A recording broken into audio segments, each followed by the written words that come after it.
잘할 수 있다. 뽑혀야 될 이유를 적는 겁니다. 굉장히 어렵죠. 좀 쉽게 풀어줄게요.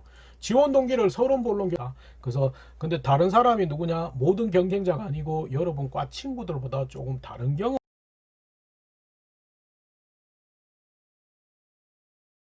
이것도 초보 수준입니다. 초보 수준은 열심히 하겠습니다. 최고가 되겠습니다. 최선을 다하겠습니다. 이렇게 적습니다. 그럼 중수 수준으로 가면 꾸준히 업무 관련 자격증도 따르고 자기개발도 하고 기회가 되면. 안녕하십니까. 인사 PR 연구소 윤옥상 소장입니다. 이번 시간에는 저번 시간에 이어가지고 자기소개서를 구체적으로 어떻게 썼으면 좋겠느냐, 좀 구체적인 이야기를 하려고 합니다. 저번에는 기본적으로 자소서를 어떻게 하면 좋겠다고 말씀드렸고요. 이번에는 구체적인 항목별이나 이런 것들을 좀 가져와서 한번 얘기를 하려고 합니다. 그래서 조금 더 구체적인 여러분한테 도움 되겠죠.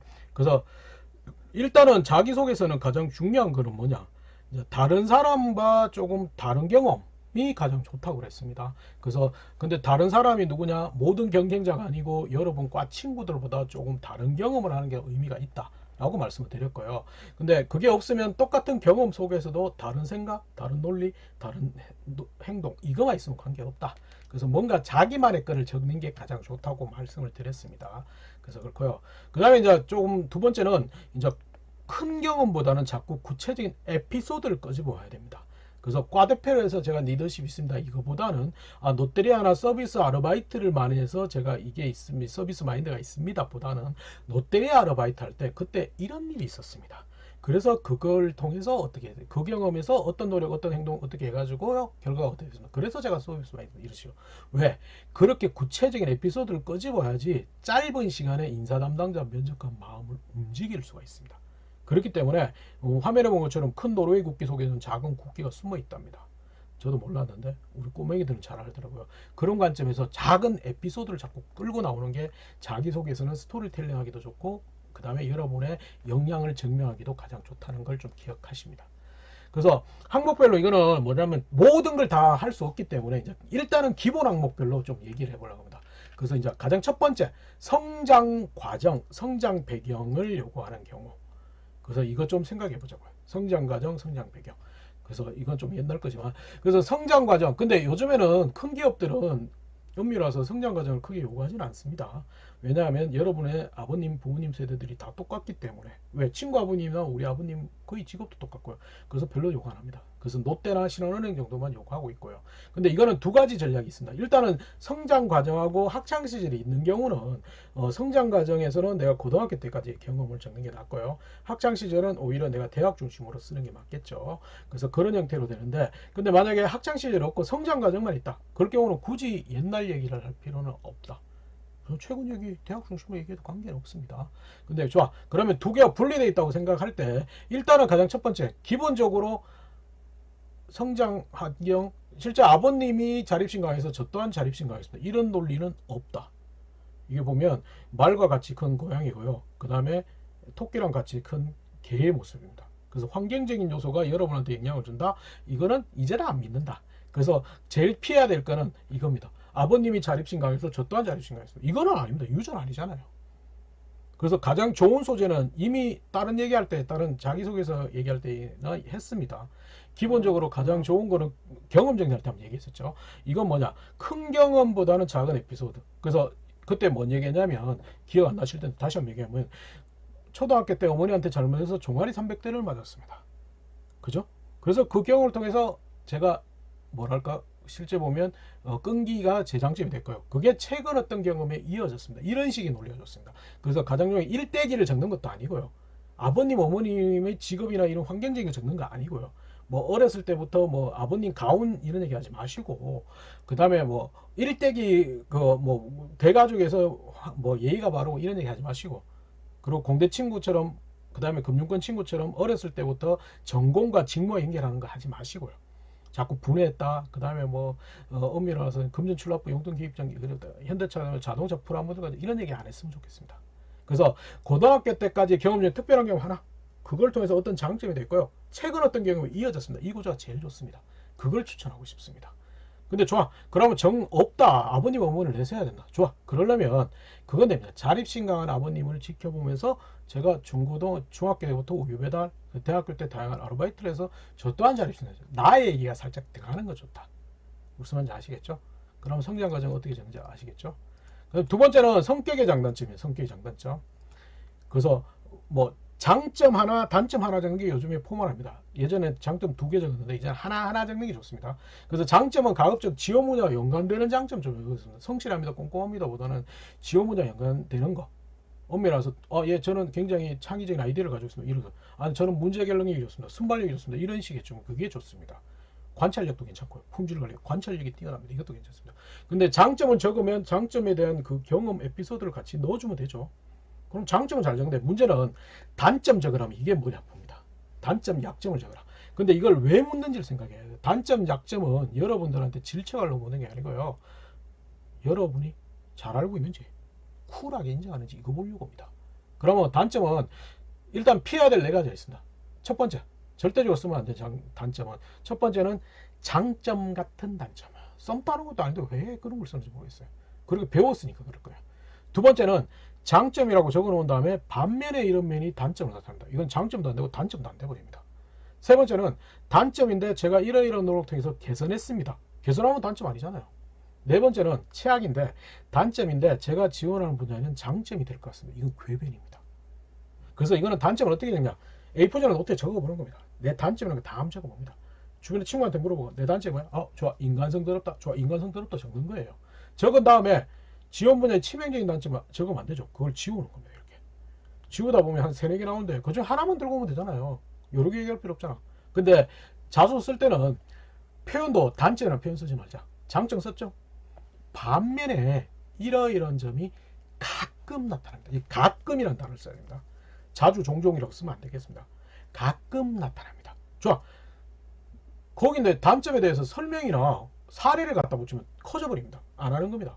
이러이러한 점이 가끔 나타납니다. 그래서 제가 ABA 노릇을 계속 바꾸고 있습니다. 이런 겁니다. 바꿨습니다가 아니고 바꾸고 있습니다. 좋아. 근데 AB의 노력은 구체적으로 보여야 됩니다. AB의 노력이 뭐냐면 메모합니다. 안 하는 거거든요. 저 휴대폰에 있는 삼성 메모 어플로 메모하고 있습니다. 지금까지 다이어리 12권으로 정리하면서 계속 바꾸고 있습니다. 이런 식으로 구체적인 게 있어야 됩니다. 아시겠죠? 그럼 장점이 좀 길어지고 단점이 약간 짧아지겠죠. 오케이? 근데 이거는 성격의 장단점이라고 생각 안 되고 성격 소개라고 할 때도 이렇게 적는 겁니다. 아시겠죠? 좋아요. 그 다음에는 학창시절을 만약에 적게 되면 이거는 스토리텔링이 안 됩니다. 학창시절을 만약에 적는 거는 나열하는 겁니다. 이런 공부도 했고 이런 경험도 했고 이런 아르바이트 했고 이렇게 나열할 수밖에 없습니다. 이거는. 그래서 이거는 큰 의미는 없다. 그래서 나열하면 된다. 그 다음에 이제 가장 힘들어하는 게 이겁니다. 여러분들이 가장 힘들어하고 지원 동기입니다. 이걸 굉장히 힘들어합니다. 근데 엄밀히 따져서 지원 동기 부분이 굉장히 중요한 부분입니다. 중요한 부분. 왜? 엄밀히 말해서 지원 동기 자체가 뭐랄까 자소서의 비중을 가중치를 매길 수는 없지만 한 70% 이상 자기할 수도 있습니다. 왜? 인사 담당자 면접관은 질문 그게 다른 시간이 없으면 다른 항목이 아니고 지원 동기 목표입니다. 지원 동기. 그래서 그것만 좀 생각해라. 그래서 귀사라는 표현 쓰면 안 된다고 했죠. 귀사라는 표현은 일본 시간처럼 이거 하나 들어가 있으면 인사 담당자 면접관은 돌린다고 생각한다. 가급적 회사 명칭을 쓰는 게 낫다. 좋아. 그러면 지원 동기의 핵심은 지원 동기도 일단 피해야 될 4가지가 있습니다. 절대 쓰면 안 되는 4가지. 첫 번째. 원래 솔직한 지원 동기는 뭐인가? 돈 벌려고 하잖아요. 근데 그렇게 못 쓰니까 어떻게 써요? 여러분 선배들이 가고 싶습니다. 하고 싶습니다. 배우고 싶습니다. 이렇게 접근했습니다. 솔직히 맞는데 근데 이거 기업을 욕하지 말고 여러분 선배들 욕해요. 여러분 선배들이 이렇게 많이 울거먹어 가지고 이젠 기업이 안 믿습니다. 그래서 첫 번째 피해야 될 거는 가고 싶다, 하고 싶다, 배우고 싶습니다. 그리고 배우는 거는 웃기잖아요. 학원도 아닌데 여러분 돈 주면서 왜 우리가 가르쳐야 됩니까? 이래 됩니다. 기업은 영리 추구입니다. 두 번째, 저의 적성과 비전 갈증입니다. 이거 정말 아닙니다. 뭔지 모르잖아요. 세 번째, 개인적인 친분 쓰면 안 됩니다. 아버님이 30년 동안 근무하신 현대차에서 청탁이잖아요, 이거는. 근데 그건 됩니다. 대기업 공공기 아니고 중견기업은 괜찮습니다. 아버님이 자동차 부품업계에 있어서 제가 어렸을 때 SL 공장 옆에 살았어. 이건 됩니다. 근데 대구 있기 때문에 이런 얘기 좀 안 했으면 좋겠습니다. 네 번째는 마지막 최악의 지원 동기. 어렸을 때부터 꿈이었습니다. 에이, 그러지 마시자고요. 쓰면서도 그러고 그러잖아. 그래서 지원 동기의 핵심은 내가 잘할 수 있다. 뽑혀야 될 이유를 적는 겁니다. 굉장히 어렵죠. 좀 쉽게 풀어줄게요. 지원 동기를 서론, 본론, 결론 한번 나눠보자고요. 서론, 본론, 결론. 그래서 서론은 왜 다른 회사가 아니고 우리 회사인지 요즘 별로 요구하지는 않습니다. 근데 안 쓰기도 애매하니까 그러면 홈페이지나 이런 데 찾지 말고 네이버에 찾지 말고 구글 가서 그 회사명, 지원 분야, 내가 품질 하면서 뭐 마케팅 얘기할 필요 없잖아. 강점, 차별화 이렇게 찾으면 휴먼뉴스 기사가 나옵니다. 그러면 A라는 회사는 AB 등의 품질 관리 시스템을 가지고 있기 때문에 다른 회사보다 뛰어나기 때문에 저 또한 가지입니다. 이렇게 약간의 근거를 끄집어내는 겁니다. 그거 없이 그냥 고객을 만족시키는 회사, 이건 너무 추상적이잖아요. 무슨 말인지 알겠죠? 근데 좋아, 큰 회사가 있는, 큰 회사들은 이런 걸 찾아보면 나오는데 작은 회사는 그게 안 나옵니다. 그럼 직무로 얘기할 수 있습니다. 예, 제가 지원하는 지금 품질 관리는 가장 중요한 게 완성품이나 이런 것들이 굉장히 품질, 생산에서 품질 안정화가 굉장히 중요합니다. 다만 향후에는 오히려 고객들과의 소통이나 크레임을 관리해가지고 보다 고객이 원하는 품질로 향상시키는 게 더 목적입니다. 이런 식이겠죠. 이거는 뭐냐면 정답을 적는 게 아니죠. 여러분만의 논리, 그죠? 논리를 적는 겁니다. 그럼 그 방법도 됩니다. 근데 이거 위에 이제 특별한 인연이 있는 친구, 예를 들어서 6개월 동안 인턴 했기 때문에 이런 거 적어도 됩니다. 근데 이 서론 부분은 어떠한 경우도 두 문장 이내만 적자. 근데 여러분이 이걸 장황하게 적습니다. 이렇습니다, 저렇습니다, 저렇습니다, 저렇습니다. 그래서 가고 싶습니다. 이런 적은. 그러면 뽑힐 게 없다는 거. 그래서 이제 정말 중요한 두 문장이니까 두 번째는 본론입니다. 본론은 아까 했죠. 지원 동기의 핵심은 내가 잘할 수 있는 이유, 뽑혀야 될 이유입니다. 그럼 잘할 수 있다, 뽑혀야 되는 이유? 엄밀히 와서 회사가 아니고 직무입니다. 그 직무를 잘할 수 있는 일을 적어야 한다. 첫 번째 뭐일까? 그 직무와 연관되는 공부했을 때 있으면 좋겠죠. 근데 뭐 전공이 전자공학과라고 전자공학과 포괄적 공부하는 것보다는 AB 과목을 더 집중적으로 공부했기 때문에. 그 다음에 자격증 있으면 자격증 얘기합니다. 그죠? 기사 자격증이기 때문에. 좋아. 공부가 첫 번째. 두 번째는 경험도 있습니다. 근데 경험은 직접적인 경험이 있겠고 간접적인 경험이 있습니다. 직접적인 경험은 예, 관련 인턴을 했고요. 현장 실습을 했고요. 프로젝트를 했기 때문에. 맞죠? 근데 간접적인 경우도 있습니다. 과대표에서 리더십도 있고요. 롯데리아 알바에서 고객도 잘합니다. 세 번째는 성격.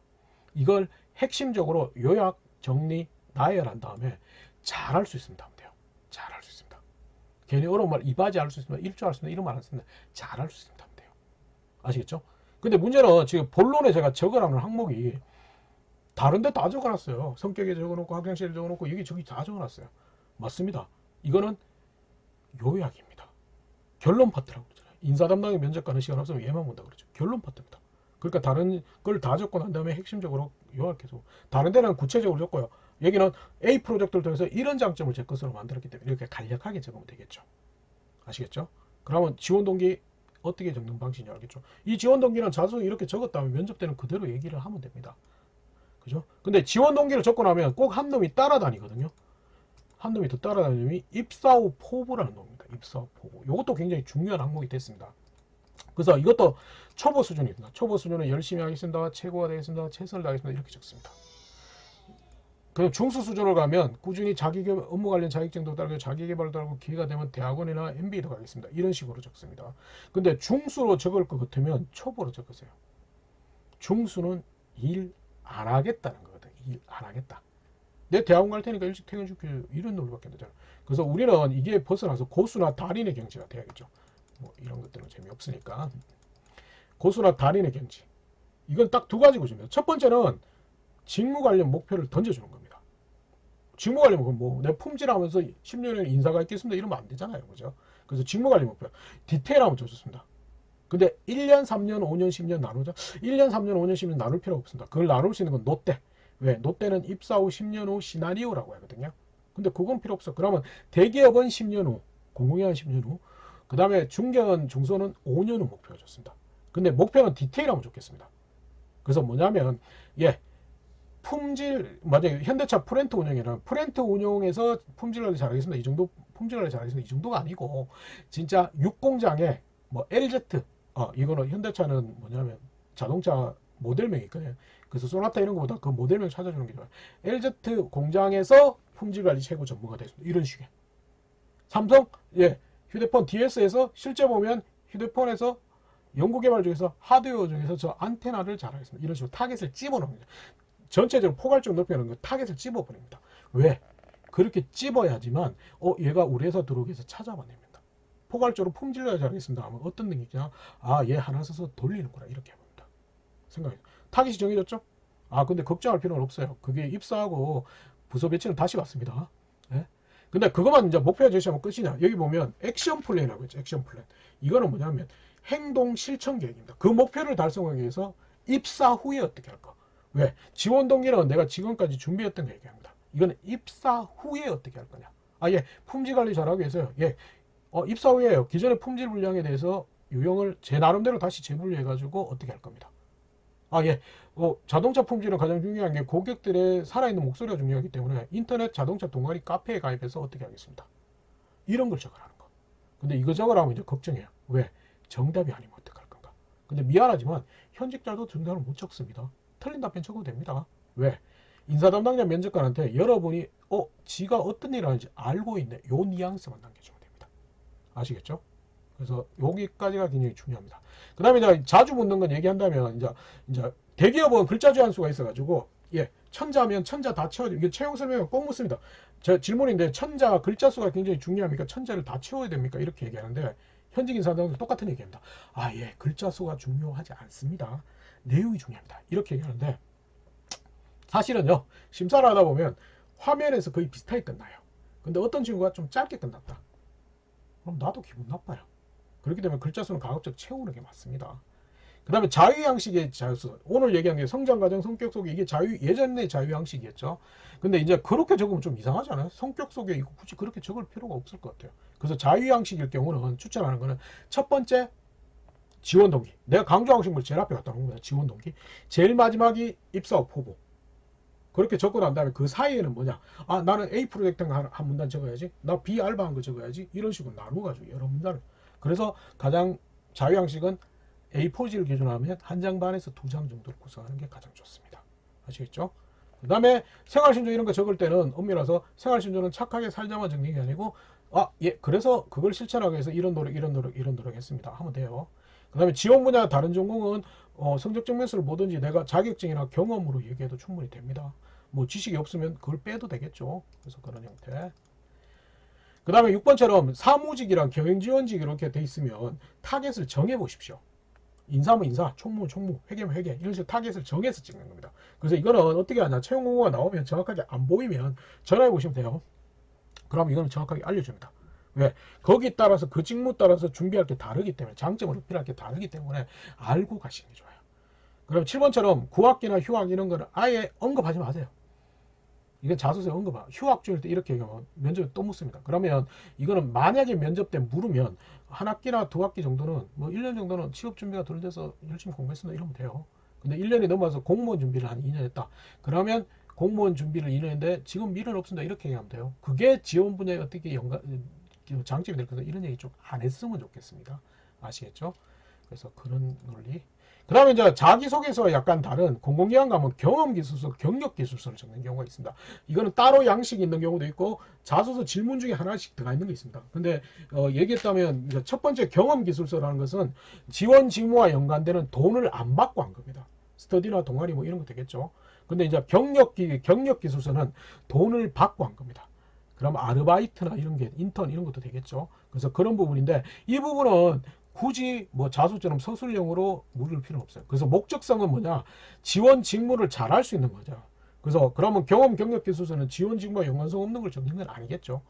타겟이 그게 명확하게 되어 있겠죠. 그래서 좋은 거는 직무적 감성을 보는 건데, 가장 좋은 거는 자소서처럼 주저리 서술적으로 쓰면 그거는 큰 의미는 없습니다. 그래서 추천하는 거는 정리하고 분류해서 이렇게 쓰면 됩니다. 1번, 2번, 3번, 4번 이런 식으로.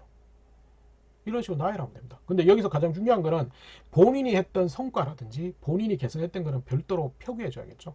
그게 더 중요한 거기 때문에. 그래서 그런 식으로 이렇게 분류해서 정리하는 방식이 가장 좋다. 그것만 기억하시면 돼요. 그리고 표현하고 수치화하는 게 좋습니다. 그래서 가급적 숫자를 자꾸 쓰는 거. 목표 대비 기존 대비 120% 하겠습니다. 카페 아르바이트를 통해서 매출을 향상시켰습니다. 매출을 기존보다 150% 상승했습니다. 이런 식으로 자꾸 숫자를 표현하는 게 좋습니다. 그래서 그런 형태. 그 다음에 뭐 창의적으로 개선했던 내용이 있으면 반드시 아까 얘기했듯이 창의적인 개선 내용이 있으면 그걸 표기해 주십니다.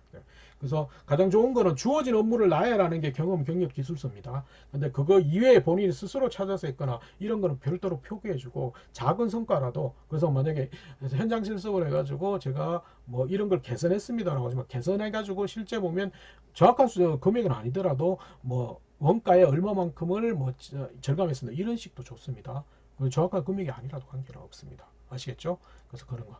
그래서 결론은 제발 자기소개서도 남들 거 합격자 사례를 보고 참조는 하지 마세요. 참조가 아니고 여러분은 다 베끼거든요. 시간 없어가지고. 그래서 자신만의 걸, 자신만의 논리, 자신만의 이야기를 적으면 되니까 절대 참조하는 거 반대입니다. 그래서 합격자 자기소개서 좀 보여달라. 합격자 자기소개서 있습니까? 이런 얘기 제발 안 했으면 좋겠습니다. 합격자 아닐 수도 많다는 거. 그래서 그것만 좀 생각은 해주시고요. 그래서 자기만의 논리, 자기만의 주장, 자기만의 목소리가 있는 게 가장 중요해요. 그래서 결국은 여러분 이야기를 듣고 싶은 거고, 여러분 논리를 듣고, 여러분이 어떻게 노력했고 어떻게 행동했는지를 보고 싶은 거기 때문에 그 부분에 집중하면 됩니다. 그리고 차가 3대 있는데 1번, 2번, 3번 차. 이게 1번, 2번, 3번 차면 가장 큰 게 1번처럼 보이는데 자를 대면 다 똑같거든요. 이걸 음미라서 우리 착시라고 하는데 이 자기소개서에 우리 생활 속에 착시는 굉장히 많습니다. A와 B는 같은 색깔인데 이렇게 놓으면 B가 더 옅게 보입니다. 그죠? 그 다음에 이거는 이 관련 유튜브도 많은데 정말 잘 모르겠더라고요. 혹시 정답 아시는 분 좀 얘기해 주세요. 약간 길이가 짧아지는 것 같은데 이런 돌리면 초콜릿 공장이거든요. 공장. 그래서 잘 모르겠더라고요. 그죠? 그 다음에 이런 것도 있습니다. 착시. 참 기발한 애들이 많습니다. 그 다음에 이건 착시는 아니고 현시입니다. 현시. 그죠? 그래서 보면 착시 현상은 제주도 가면 있죠. 제주도. 그죠? 도깨비길. 대구에도 있습니다. 대구 미술관 뒷길이 착시 현상입니다. 실제 보면 오르막으로 오는데 캔을 넣으면 오르막으로 막 올라갑니다. 그래서 자소서의 핵심은 뭐냐? 인사 담당자를 착시시키는 겁니다. 조금 착시시키는 거짓말 하는 거예요. 거짓말을 하면 어떻게 되냐면 요즘에 구조화 면접이기 때문에 면접에 걸립니다. 면접관 눈이 다 보여요. 착시시키는 건 조금 더 강한 표현을 쓰자는 거죠. 그래서 밤에 쓰면 깨달았습니다, 느꼈습니다, 이런 감정적인 단어가 많이 나타나는데 팀워크의 중요성을 깨달았습니다. 그보다는 팀워크를 주도하는 리더십을 저희장처럼 만들었습니다. 좀 다른 뉘앙스죠. 맞죠? 꼼꼼합니다. 아, 너무 성격적으로 많이 적습니다. 치밀합니다. 섬세합니다. 그죠? 좀 다르잖아요. 그런 식. 그 다음에 누가 시켜서 했다 보다는 내가 찾아서 했다. 알게 되었습니다. 수동태잖아요. 확인하였습니다. 이런 식으로 조금 더 강한 표현을 쓰는 게 오히려 맞다는 거. 그것만 좀 생각하시자고요. 그렇다고 여기서 너무 현학적 표현, 현학적 좀 있어 보이고 화려한 문구라든지 내가 소화하기 어려운 전공 용어를 쓰면 그거 오히려 구조화 면접에 질문이 될 수 있습니다. 그래서 그런 부분은 아니기 때문에 이거는 엄밀해서 마케팅적 요소가 약간 들어가야 된다. 왜? 나를 파는 서류이기 때문에 그 부분을 좀 생각은 해주셨으면 좋겠습니다. 그래서 자기소개서의 구체적인 방법에 대해서 좀 얘기를 해봤습니다. 혹시 더 궁금한 게 있으면 나중에 또 뭐 오프라인이나 저한테 유튜브나 이런 걸 소통을 하시면 되니까. 그래서 오늘은 자기소개서에 대해서 진짜 항목별로 어떻게 얘기를 할 것인지를 말씀드렸습니다. 그러면 다음에 또 다른 주제로 찾아뵙겠습니다.